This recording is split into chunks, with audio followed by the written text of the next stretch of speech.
PBS. A new chapter begins. Now you can access more of your favorite PBS shows than ever before. This is the future! With PBS Passport, a member benefit that lets you binge many of the latest shows and catch up on your favorites. We really are living in the modern world. Anytime you want. Wow, how about that? Anywhere you are. There's literally nothing like this in the world. Support your PBS station and get Passport, your ticket to the best of PBS.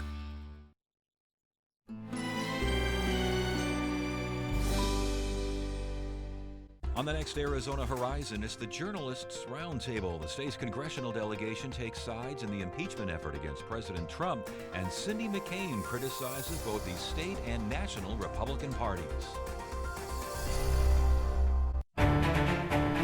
We can't continue to allow China to rape our country. Cooperation is the only correct choice for the United States. We believe in democracy, but they believe in suppression. If the government asked for the data, would you have to turn it over? In no other country have you had such a great amount of change in such a short amount of time. Welcome to China. On Arizona PBS. There's never been a more important time to make sure facts and the truth are driving conversation. Washington Week is an island of civil discourse in a chaotic media environment. On Friday nights, we gather the best reporters in the nation to unpack what's really happening and have a conversation that's not about point of view, but about informing the American people. Washington Week. All new tonight at 7 on Arizona PBS. Explore new ideas and new worlds here on Arizona PBS, a community service of Arizona State University. Arizona PBS provides you great musical performances all year long. And now we have some of the best seats for you to see some of your favorite acts live and in concert. Arizona PBS Box Office presents a backstage pass for you to meet world-class performers and offers a chance to see exciting performances before they sell out. This month, Arizona PBS Box Office presents country music star Justin Moore, Sunday, October 20th at the Mesa Amphitheater. Coming up next on Arizona PBS, Life and World. Arizona PBS congratulates Arizona Horizon producer Mike Salceda on his 2019 induction into the Emmy Silver Circle Society. We're honored to be your friends and colleagues as we celebrate your 25 years in broadcasting. Coming soon to Arizona PBS. He was embraced as a reformer. He sold himself, he sold his vision. But there was another side. There were dissidents who were tortured. He seemed to get more committed to going after his enemies the more powerful he became. Frontline investigates. Did the regime kill Jamal Khashoggi? All new Tuesday night at 8 on Arizona PBS. Support for Arizona PBS comes from viewers like you and from Deanne Griebel, now with Moores & Cabot Investments, serving investors since 1890, proudly supports quality programming on 8 Arizona PBS, 480-725-9602. From the Cronkite Studios in downtown Phoenix, this is Cronkite News. ICE telling the media how they want their immigration enforcement covered here in the Valley. Plus, diabetes in Arizona, there's an app for that. The steps that Mayo Clinic and ASU are taking to help diabetics track their insulin, dieting, and exercise. And it's been a wild week for Arizona weather. We'll recap the highlights from flooding to 2 tornadoes and tell you whether or not the monsoon even played a part. Cronkite News starts now. Good evening and welcome to Cronkite News on Arizona PBS. I'm Ellie Nakamoto-White. And I'm Anthony Totri. Thanks for joining us. Earlier today, ICE invited media to discuss how they've been detaining undocumented immigrants at the border. I headed to the Department of Homeland Security to get an inside look at how they enforce their immigration laws. In discussions about the border and immigration, the Immigration and Customs Enforcement Office, more commonly known as ICE, is often seen in a bad light. There's a lot of information out there that says that you know, we're the bad guys. Earlier today, Albert Carter, a director with ICE, spoke about some misconceptions people have. Many of these were issued in a statement earlier this month. One misconception involves raids. ICE does not conduct raids. We conduct targeted enforcement operations. That means they do not do anything without probable cause. Another misconception is the use of warrants. But his main message? No, the message is that we're human. Carter added his team was greatly affected by the impact that enforcing the law had on the community. However, local activist Salvador Reza, a local pro-immigration activist, said he believes ICE is acting inhumanely. Well, in the first place, separating a newly born from their, or 3-4 year old from their parents, that's cruelty to begin with. That's not compassion. Carter disagrees and says that the job ICE does is hard, but necessary. But at the end of the day, you know, we're doing our jobs, and we're doing it compassionately. Arizona's Department of Transportation is making changes to its website after they say thieves began ordering copies of other people's driver's licenses before now. License holders could use ADOT's Service Arizona website to order a duplicate license and have it sent to any address.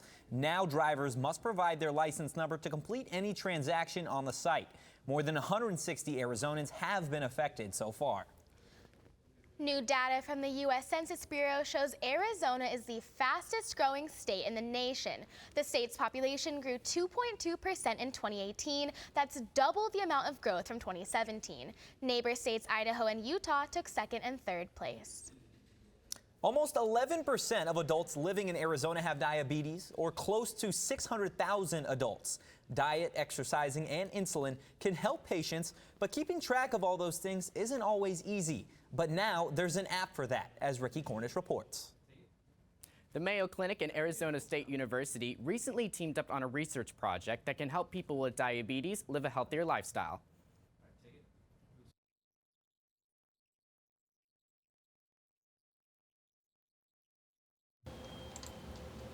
Dr. Bithika Thompson and Maria Adela Grando partnered up to develop an innovative way for doctors to help patients manage their diabetes. As a physician, it's very frustrating when I see a patient in clinic and they can't tell me what they ate for breakfast yesterday, let alone, remember 2 weeks ago. Every patient is unique. No patient is managing their diabetes in the same way. So we wanted an app that gives us the data that we needed to take action. The new app, called I Decide, allows patients to record what they're eating and drinking, as well as their daily exercise routines. Doctors can then access that data and prescribe appropriate treatments. Creating an app where a patient in real time can tell me all that information, and I can make much more meaningful decisions on how to improve their care. You can also take a photo of your food and upload it to the app to let your doctor know how you're doing. We can actually see pictures of what the patients are eating. We can get a glimpse into what kind of exercise they're doing. I mean, things that we wouldn't understand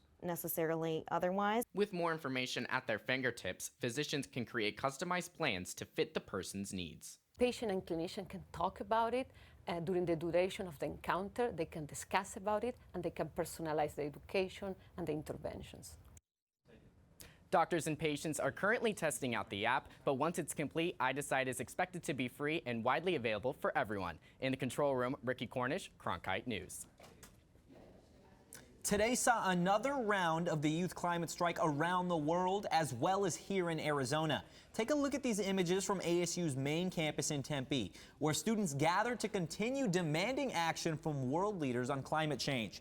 The worldwide protests held last week saw an estimated 4 million activists and advocates take to the streets, with many of these events led by high school students concerned about their futures.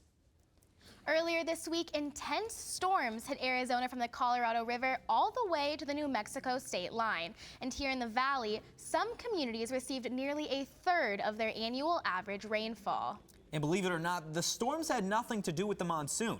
So what caused the skies to open up? Cronkite News reporter Jordan Evans explains it has all to do with what goes on 20,000 feet above us.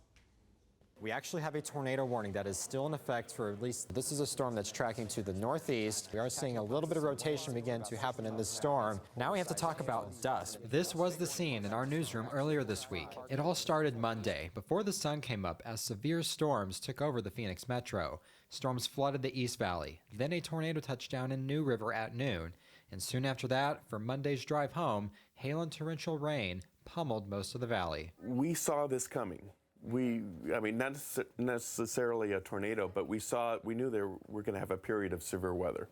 So we saw this several days in advance, so we were able to prepare a little bit. We have 6 operational forecast stations here, and I would say Monday we probably had just about every one of them in use. Waters is responsible for directing operations at the Phoenix office. He says this setup was not monsoonal. This was something else. This is kind of what we would consider to be a transition event. So basically a bridge between the monsoon season, which is still ongoing. Being that this is kind of more of a transition event, every few years or so, we'll get some severe weather during that time. So remember, our monsoon runs from June 15th all the way to September 30th. And our monsoon, it's driven by a big area of high pressure center parked over the Four Corners region. This not only pulls in moisture from the Gulf of California, but also from the Gulf of Mexico. And our topography here in Arizona allows those storms to initiate. Now, this setup was a little bit different because we had the rich moisture coming up from the south, and a lot of it from rich tropical storm remnants, but we also had a big, deep Pacific trough coming from the northwest, and it parked itself over Yuma. This allowed some extra atmospheric dynamics to go on, which was the perfect setup to get severe thunderstorms across our state. 9 years ago, I believe, where we had some very severe weather at this time of the year, and we had 3-inch hail in Phoenix, and we had a tornado outbreak up by Flagstaff. So it's not unheard of, but it certainly is unusual, and it's been a very, very busy time for severe weather this week. Busy is just one word to describe this week, but surprisingly, Phoenix Sky Harbor only picked up nearly 1/4 inch of rainfall, barely putting a dent in this year's deficit. It's meteorologists like Ken Waters that have put in countless hours to keep us informed and safe during all of this crazy weather. In Phoenix, Jordan Evans, Cronkite News.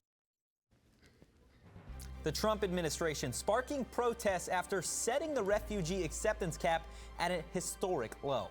The protesters today calling the move a stain on America's reputation. We'll have the latest from our Washington, D.C. bureau next. Plus, how technology is helping the visually impaired. We'll give you the details right after this.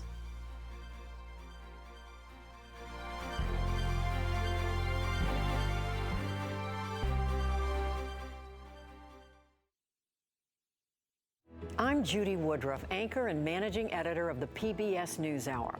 The journalists of tomorrow face a fast-changing media landscape, but quality news remains vitally important to our communities, our country, and our world. At ASU's Walter Cronkite School of Journalism and Mass Communication, students learn solid, reliable reporting, holding the powerful accountable, and rebuilding the public's trust. The Cronkite School and Arizona PBS, preparing the next generation for a stronger future of journalism. Cronkite Noticias is the Spanish-speaking division of Cronkite News, covering topics such as economics, education, sustainability, immigration, and border relations. Cronkite Noticias strives to serve the Spanish-speaking community in Arizona. Under the guidance of prominent Spanish-speaking professionals, students at the Walter Cronkite School of Journalism develop content for our broadcast partner, Univision, as well as on Facebook and Twitter. Explore Cronkite Noticias at cronkitenoticias.azpbs.org. Stay in the know on the go. At Cronkite News, we work hard to report the facts and keep you updated, whether we're on set or on the scene. Taking it from the studio to the field. So I'm here in South Phoenix. In Phoenix, we're just a click away. Follow us on Facebook and Twitter, or find us online at cronkitenews.azpbs.org. The Trump administration said last night it will limit refugee admissions to the U.S. next year to 18,000 people. It's the lowest level in modern history and down sharply from the 100,000 refugees during the last year of the Obama administration. Less than 24 hours after the policy was announced, faith and refugee advocacy groups in Washington were out protesting the move. They called a stain on America's reputation as a beacon for refugees. There were no arrests or incidents during the march, which began at the White House and ended at the Trump International Hotel. As Democrats and Republicans trade barbs over impeachment, new comments from President Donald Trump have sparked intense criticism. The president referred to the whistleblower who reported his highly controversial phone call with the Ukrainian president as, quote, almost like a spy. He went on to insinuate the whistleblower should be punished for treason, including the death penalty. House Speaker Nancy Pelosi responded this morning. I think what the president said goes beyond irresponsible. It's dangerous. Whistleblowers have an important role to play in revealing wrongdoing in our government. Trump's call with Volodymyr Zelensky has strengthened calls to impeach the president among House Democrats. As of today, 223 of them now support impeachment. Arizona State Representative Noel Campbell unveiled a proposal yesterday that would double the state's gas tax from 18 cents to 36 cents. The Prescott Republican says current taxes are not enough to fund the state's infrastructure needs. The proposal is estimated to generate an additional $750 million in revenue, but faces several obstacles from other state representatives to Governor Doug Ducey. Technology seems to be coming in handy with everything these days, even things you may not expect. Cronkite News reporter Andrew Christensen explains what it's doing for the visually impaired. For general overview, blank, 1050 intermediate. VoiceOver, one of the advances used by people with vision problems to help them with technology. The Arizona Center for the Blind and Visually Impaired teaches its students how to use assistive technology to help them brush up on their computer skills. For computers, we have screen readers, which convert text to audible speech. And we have screen magnifiers that allow the user to control the size and the contrast of the display on the monitor. The ACBVI also uses Braille assistive technology on laptops that students are able to practice on at home. You know, they're not afraid to go into the interface of the software and be able to access the menu list or, you know, vital information. According to the National Federation of the Blind, Arizona is in the top 25% of the nation with the most amount of visually impaired people. The ACBVI is attempting to change that through its Desktop Support Technician program, which aims to help students work in IT-related fields. If you think about your activities from the time you wake up in the morning till the time you go to bed at nighttime, it's like how many of those things would you be able to accomplish if you suddenly lost your vision? So we try and address whatever skills the individual needs in terms of accomplishing that. There are also cooking lessons that teach students how to use talking appliances. Everyday skills that students say help them bond with fellow students. It's one of the best parts about ACBVI to me is the social environment, because you get to be around, a lot of times people that are blind or visually impaired, including myself, don't get around other blind or visually impaired people enough. Up ahead on Cronkite News, tourism is a great source of revenue for any city. But how can local governments invite millions of visitors into their communities every year while staying environmentally conscious? We'll give you the city of Sedona's answer when we come back. All of its children had come to the Mother Church of Country Music. It was almost like a badge of honor that you had to bring your culture with you to the table. That's why Bob Wills and his guys brought us Western music. That's why Hank Williams brought the South with him from honky tonks. Johnny Cash brought the black land dirt of Arkansas. Bill Monroe brought music out of Kentucky bluegrass music. Willie Nelson brought his poetry from Texas. Patsy Cline brought her heartache from Virginia. I mean, it was the most wonderful parade of sons and daughters of America that brought their hearts and their souls and their experiences and it gave us a great era in country music.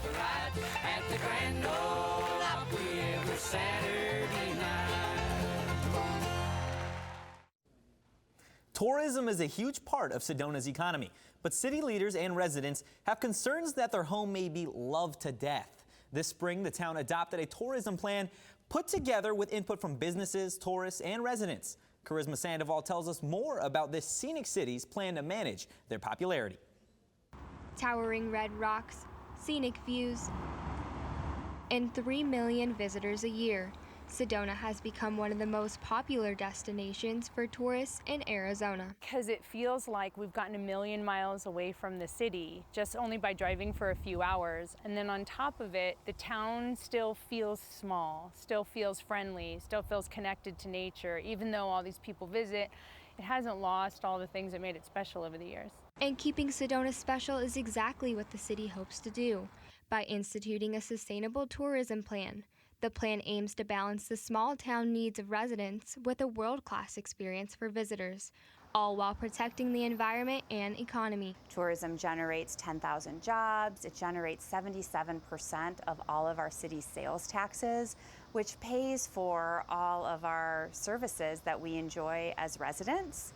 But sometimes there's a little bit of a disconnect between the benefits of tourism and the pinch points of tourism. Those pinch points include traffic, parking, overused trails, and noise. Jennifer Wesselhoff, president and CEO of the Sedona Chamber of Commerce and Tourism Bureau, says the plan tries to take on these challenges without turning away the tourists the city relies on. Tourism is the lifeblood of our community. It's the lifeblood of Sedona. And we want to make sure that we still can, manage the 10,000 jobs that are here that are relying on it. Jim Allen has been bumping along the Red Rocks at the wheel of a Jeep as a tour guide for almost 25 years. I think I have one of the best jobs in the world. It's play for me because I get to meet wonderful people from all the entire planet. I get to be outdoors every day out here in Guys Country driving a Jeep around. Allen says he's noticed the increase of tourists both in town and in the large groups he takes out on his Jeep. And while he's happy about the increased business, he worries about the toll on trails. Allen supports the sustainable tourism plan because he knows without this view, his business dies.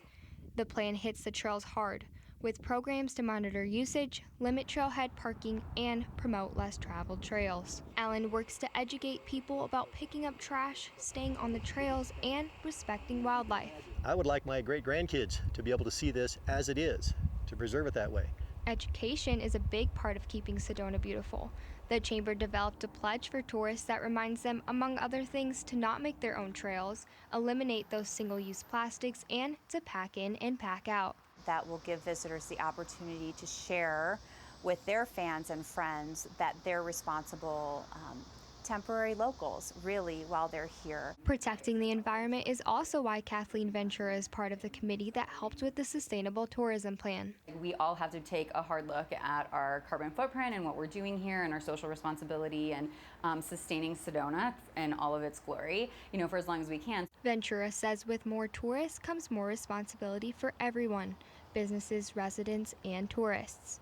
A big part of that plan asks businesses to find a way to reduce waste and increase recycling. Ventura's company Compost Crowd collects food scraps from residents and businesses in the area before they make their way to landfills. Before we started Compost Crowd last year, there was literally no composting options in all of Yavapai County. Now there are 10 businesses signed up for Compost Crowd. Incentives to get more businesses to use programs like this and use less energy and conserve more water are included in the sustainable plan. The city's looking at positive reinforcement more than rules and regulations to get everybody to buy into the new program. Tourists we talk to say they're happy to comply. And there is a balancing of wanting to tend to nature and then also the culture of this little community.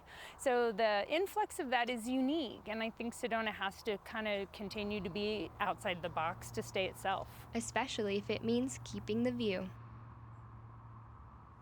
All right, and as you just saw, Sedona's weather is beautiful, but Ricky, this rain this week in Phoenix, that was crazy. This whole week was insane. I could not believe how much rain we got, but I have to talk about that video you took. Put me on the spot here. Oh my gosh, can we please have a listen to that? Yeah, what you're hearing, guys, is literally the hail destroying my car and my wallet, not to mention my heart. How's your car doing? It's making it. It's recovering. What I'm worried about is the windshield. Did that make it? Or The windshield survived. The windshield survived, Ricky. Well, as long as your windshield's recovering, what do we have in store for this next weekend? We have so much in store this weekend. Thankfully, the weather has gotten a lot calmer and we can actually enjoy some nice temperatures outside. So that is such a relief. So let's talk about this evening planner that we have going on for you guys right now. As you can see, high of 85 at 5 p.m., which is super nice. And as the night goes on, we're looking at 78 at 10 p.m. What a relief. I am super excited. Now, as we see plans for tomorrow, the whole day is going to be nice. These are the temperatures we really have been waiting for. As you can see, a high of 91 at 4 p.m., but throughout the day, we're looking at high 80s. So let's talk about some activities that you guys can do this weekend while the temperatures are still nice outside. Let's look at the events this weekend. Starting up, we have Gold Rush Music Festival. That's in Chandler, Arizona. It actually starts today, and it's going the entire weekend. I'll be there, so if you see me, say hello. And then, of course, we also have the 6th Annual Garlic Festival. That's going to have such amazing food, and it's out in Queen Creek, Arizona, so go out with your family and friends and enjoy that. And finally, my favorite event this weekend is Tacotopia. You guys can actually ride a mechanical taco. I'm not kidding, and even dive into a pit of guacamole. Doesn't that just sound like a blast? I'm excited. Well, let's talk about the rest of the forecast for the 7-day. As we can see at the weekend, it's going to be 92 on Saturday, and the rest of the week, high 80s and low 90s. In the Weather Center, Ricky Cornish, Cronkite News.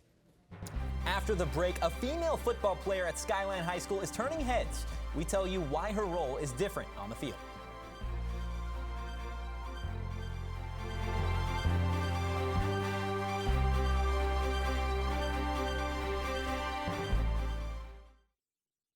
Welcome to another edition of Cronkite Sports Now. I'm Taylor Rocha. Let's talk sports. For the latest on local sports and beyond, we've got you covered. Let's do this thing. We challenge reporters to go beyond, a game story.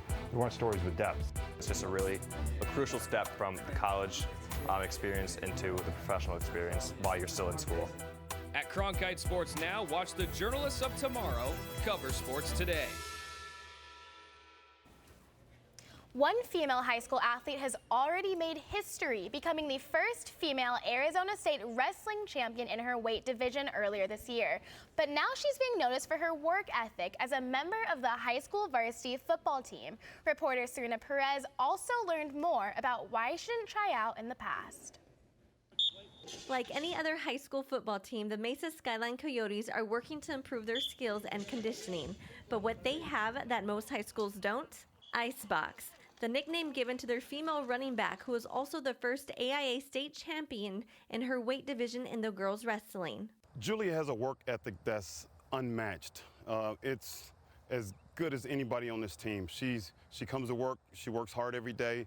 She's one of the leaders in the weight room. She's one of the leaders on the field. Julia Chambers has dedicated her life to sports, including wrestling, track and field, cross country, and now football. And she says in the past, she always had a feeling she wanted to try out for football, but it was other people's opinions that held her back. There were some adults that were iffy about it, mostly for my safety, but there are some that are just against it. I still have some today that I have told that I'm in football and they just laugh at me, but I just deal with it, and it's your opinion, and if I want to do it, I'm gonna go do it. Chambers first played football in the 6th grade and says there is also a lot of support behind her. All the guys support me. Most of them I actually played with when I was in 6th grade. Not only is the team helping her, but Coach George Hawthorne says she is also by their side. Her impact on the team has been tremendous. She's forced some of the boys to have to pick it up a little bit. When they watch her giving everything, then they have to decide, I have to give a little bit more. Hawthorne says girls have always shown interest in playing football and doesn't know if Chambers on the team will inspire more to come out, but he can't help feel inspired by her. Her cheering section on a Friday night is pretty awesome. Every time she touches the ball or she's on the field, people are cheering for her, and it's pretty inspiring to me. I get goosebumps every time I hear it. And yes, she has been hit hard. Her bell has been rung, but she still loves football. In Mesa, I'm Serena Perez, Cronkite News. Skyline's varsity team will be taking on Westwood at 7 p.m. tonight. Cronkite News is proud to be the news division of Arizona PBS. Here's what's coming up on Arizona Horizon and PBS NewsHour. The next Arizona Horizon is the Journalists Roundtable. The state's congressional delegation takes sides in the impeachment effort against President Trump, and Cindy McCain criticizes both the state and national Republican parties. I'm Judy Woodruff on the Next News Hour, spreading their influence far and wide. In part 2 of our China series, we look at why China is building roads and infrastructure across more than 70 countries. Friday on the PBS NewsHour. That's it for Cronkite News tonight. Thanks for joining us. For top Arizona stories anytime, go to cronkitenews.azpbs.org.